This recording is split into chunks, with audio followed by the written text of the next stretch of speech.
តោះសួស្តីពុកម៉ែបងប្អូនអរគ្នាបាទស្វាគមន៍មកកាន់ការឲ្យនៅលេខ100ថ្ងៃទី30ខែ12ឆ្នាំ2025ហើយចូលដល់ការឲ្យនៅលេខ100បាទ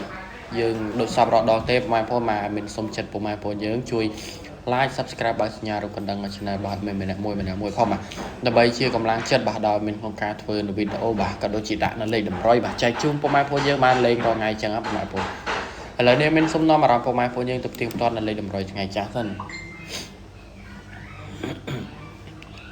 តោះសូមរកចាំតិចទៅពុកម៉ែបងប្អូនមានដាក់នៅលទ្ធផលបាទម៉ោង4ឆ្នោតយួនទៀងទាត់ចែកជូនពុកម៉ែបងប្អូនយើងតែម្ដងតើឥឡូវនេះពុកម៉ែបងប្អូនអាចមើលលើនឹងបានបាទម៉ោងផលិតផលឆ្នោតយួនម៉ោង4យើងគឺបានចូលអូសខ្ទង់កៅមកប៉ោះពុកម៉ែបងប្អូន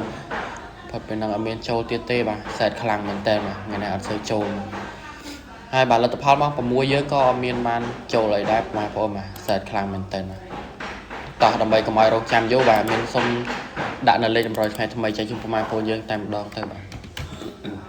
ព្រោះមានអត់សូវស្រួលខ្លួនផងពុកម៉ែបងប្អូនយើងឥឡូវមានសុំលុបនៅលេខ100ថ្ងៃចាស់បាទដាក់នៅលេខ100ថ្ងៃថ្មីចែកជូនពុកម៉ែបងប្អូនយើងបានលេងបាទលឿនតែម្ដងទៅបាទតើជាមួយនឹងខ្ទង់អូសឲ្យមានបាទអូសខ្ទង់20ហើយនឹងអូសខ្ទង់8មានអូសខ្ទង់20និងអូសខ្ទង់8ហើយលេខតូចយើងវិញបាទតែមាន46 28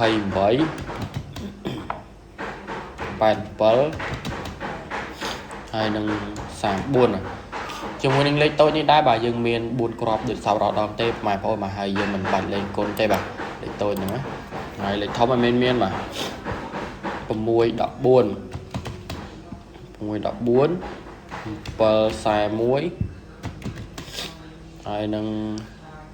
456ជាមួយនឹង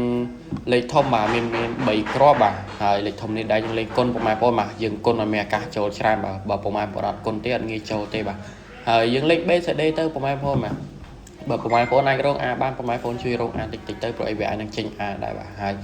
តម្រុយយើងនេះគឺលេងបានម៉ោង4កន្លះនិងម៉ោង6កន្លះបាទតោះការឲ្យនៅលេខ100បាទថ្ងៃទី30ខែ12ឆ្នាំ2025របស់យើងក៏ឈានចូលដល់ទីបញ្ចប់ដែរបាទជាចុងក្រោយមានជូពរពុកម៉ែបងប្អូនយើងបាទហេងត្រូវទាំងអស់គ្នាផងបាទអរគុណច្រើនបាទ